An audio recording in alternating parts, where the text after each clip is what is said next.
Hello everyone from the border of Russia and Estonia yet again. We have conquered and explored this country. I'm going back into Estonia, and from there I will be going even further south to Israel, a country I've always wanted to visit. I was in Jordan about 4 months ago, had an amazing time there, but ever since I've been dreaming to go back to Israel, to see Jerusalem, the Holy Land. This land is one that's very special for me, but Israel is one that's very sacred. So right now, I'll be flying over to Tel Aviv. From there, we'll begin yet another incredible journey across the world. I must say, by the way, this is one of my favorite borders because you literally have to cross from one castle to the next. How often do you get to do that in the modern times?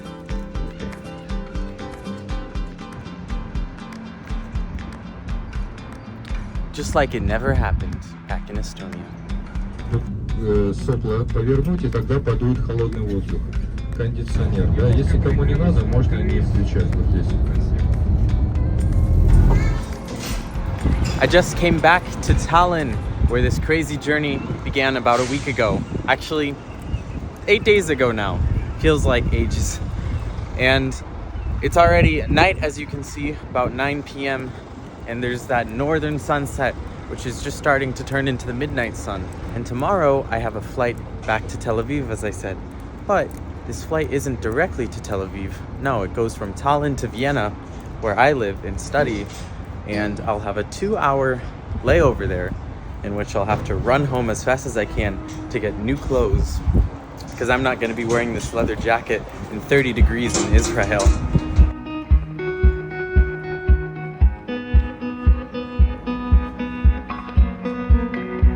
Okay, let's check out where I'm staying tonight. This is a typical European-esque Airbnb. They like to put them in the old town. And here's the place. Lovely furnishings, as always. But this will do for just a quick layover, because first thing in the morning, we fly, guys. I just landed in Vienna Airport, my own hometown, but I have less than an hour to get my things, go home. My friend Lucas, a good friend of mine who's also into languages, is gonna pick me up. It's my getaway car.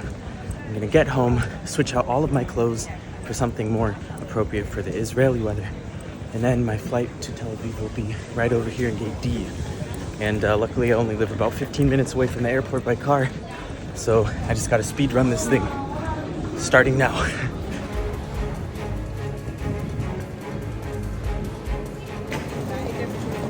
Have about 1 minute to find where this guy is. The stress. And here's the guy. Yo, yo, yo. This is my getaway guy, Lucas. Oh, hey. I have to get back here, check in, close it. So I'm back home. He dropped me off, and now I have 20 minutes to sort my things and get ready for Israel. Let me give you a quick apartment tour while I'm here. So these are all of my books assorted by color. This is my Obama section. My journals for language. This is Harry Potter in every language imaginable, postcards from around the world, more books in other languages, photos from all of my travels, USA, gotta love it, world map with pins of my travels, and, of course, me as a little boy in Seattle. Sorry guys, I have to pack as fast as possible. I have 20 minutes before Lucas comes back, picks me up, he's getting gas, and while we're at it, let's get a view of Vienna. And then we're back on the road. Let's go, guys. This is urgent.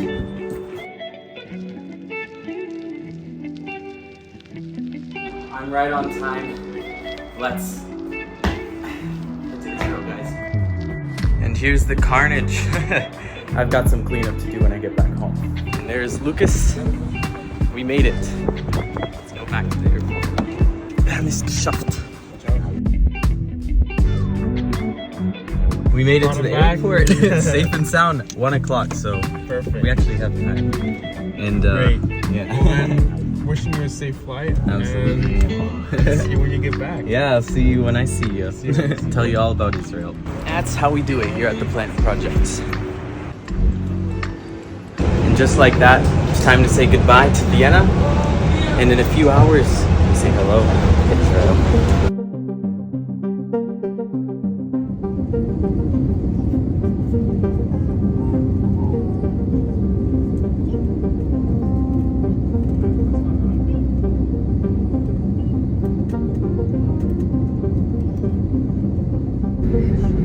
My friends made it to Israel. Some interesting things about coming into Israel. Number one is that every flight, every plane that arrives here is equipped with missiles. So you can rest easy while you're landing in Tel Aviv-Yafo. Number two is that you can't stand up in Israeli airspace right now because of the current conditions. You have to stay in your seat while the plane is in Israeli airspace. Number three is that Israel does not give out stamps. They only give out a slip of paper because so many countries ban people with Israeli passports or stamps that over the years they've just learned to give out a slip. Yeah, that must have been the strangest customs I've ever gone through. You don't get any stamp, you just talk to a few people about the purpose of your visit, and then they just give you a few pieces of paper. One of them's a security page and another one's a pink little paper. They take the pink paper and then you're in.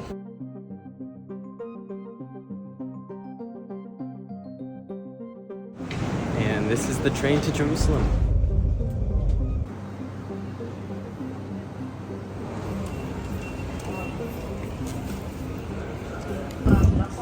It is such a culture shock to see the Hebrew script on the streets and graffiti and things like that.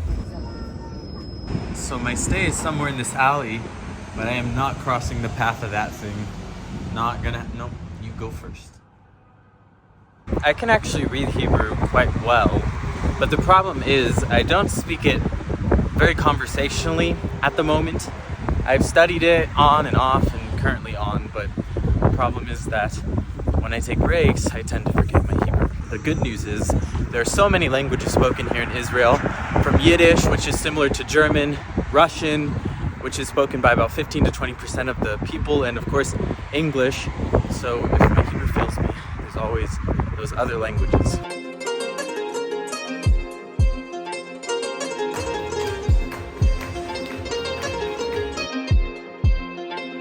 I just saw a guy walk up to the bar with a Kalashnikov and order a margarita. Even as an American, that is weird to me. I've never seen someone go and order alcohol with an AK-47 strapped on them.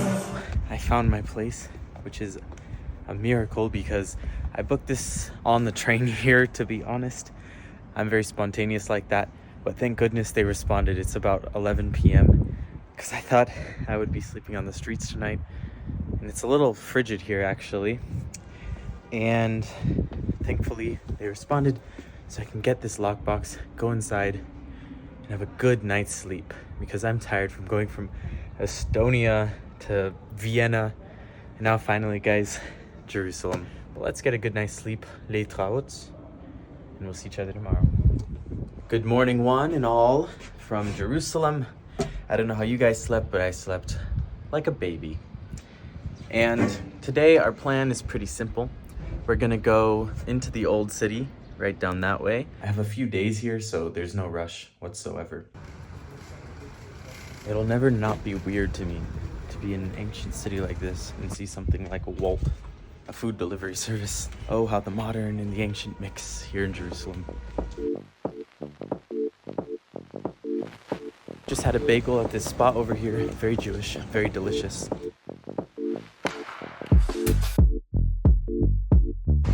So now we enter the Jaffa Gate, one of the holiest places and entrances into the city of Jerusalem. These walls are older than most countries that exist today, most kingdoms even that we know of in history. This right here is the Armenian quarter of the city. So the city of Jerusalem split up into a few parts. There's the Christian quarter, the Armenian quarter, there's the Arab quarter, and the Jewish quarter.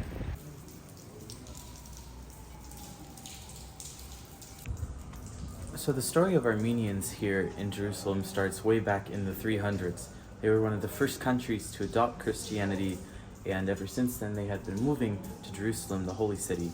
But it wasn't until the 1800s that this place was established as the Armenian quarter. And look at that. It's just starting to get sunny again as I was waiting it out. Oh, that is beautiful. See, that's a miracle right there.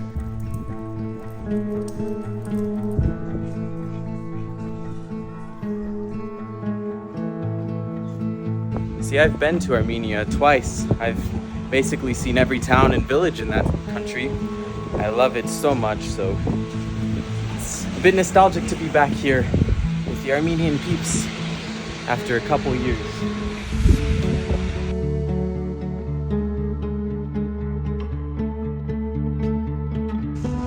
Right there is the Mount of Olives.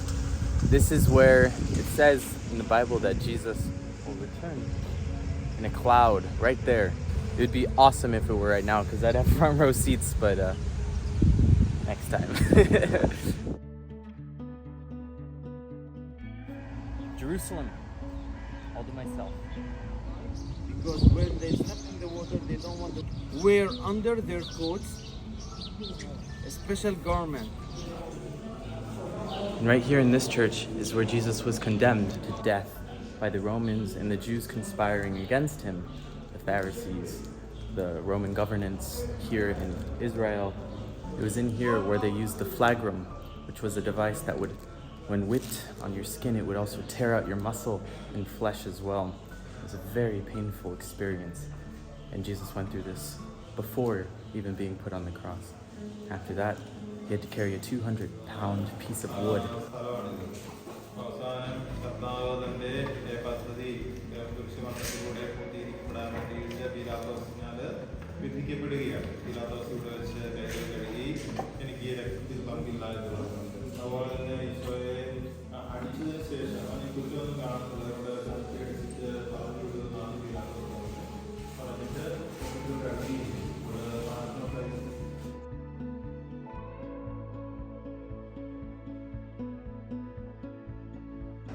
These here are the Christian quarters, where the Church of the Holy Sepulchre is located. And typically this would be filled with tour buses from America, Europe, Asia, Africa. But right now, it's just a couple tourists here and there, mostly locals.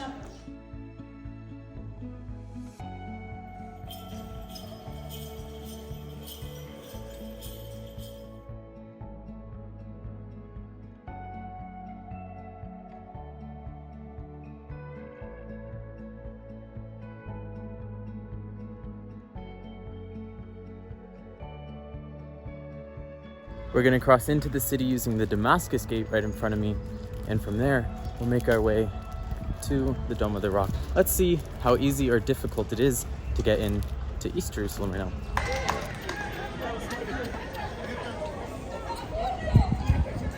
It's a different city altogether. The second I walk in, it's loud, it's noisy, it's bustling.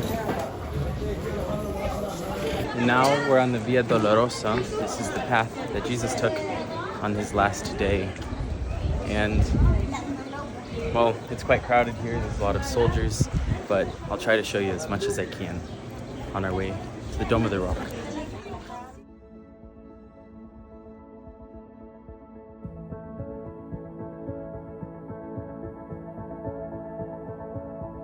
So this here is the Dome of the Rock.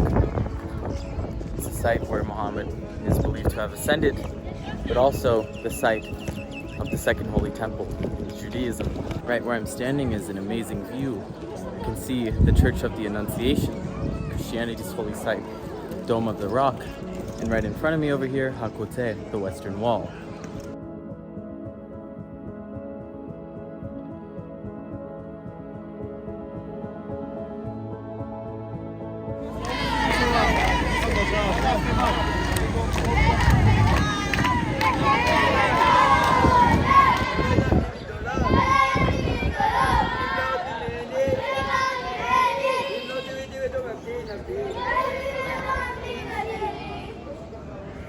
So I'm sitting here at the Western Wall, and I met an amazing Korean man every single day. For the last 3 months he's been here, praying. Oh, it's beautiful. And this is Galatian? Yeah. Galatian. No. Rome. Oh, Roman. Yeah, Roman. Roman. Yeah. Roman 11. 11. Chapter Oh, 11. Chapter Yeah. 11. Yeah. I praise God every time his eyes is open, hearing is open. So it is Jesus, Yeshua is Messiah. Every time I pray this way. Yes. Yeah, this is right. And Romans 11. Yeah, Is it about Jewish people? Or Yes, right? yes, right, yeah, yes. About the Jewish people. Yeah, 11 chapter Jewish people. Yeah. Yes. Hallelujah. Amazing. Can you say something in Korean for me? Yeah, hello, 반갑습니다. 사랑합니다. 당신의 친구를 만나서 감사해요. My new friend YK explained to me that he was actually a retired doctor coming to Israel for about 6 months to go on a prayer mission and to reach out to the people that he loved dearly. He invited me to a small dinner with him at the Shabbat deli, open only on Saturdays, to try some challah bread and other local delicacies with some fellow Jews as well.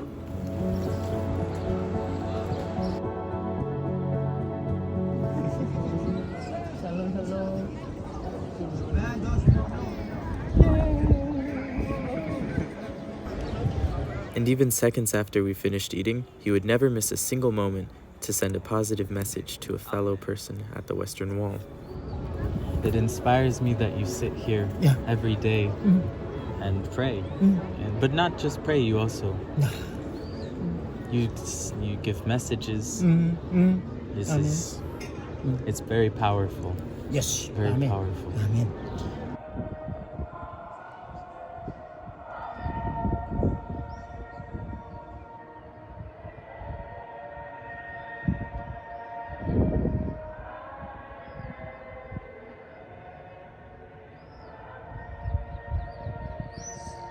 What you can hear there is the beginning of Shabbat. The sun has set, and this is the last Shabbat before Passover, so things are getting real holy around here. Here it begins. Shabbat.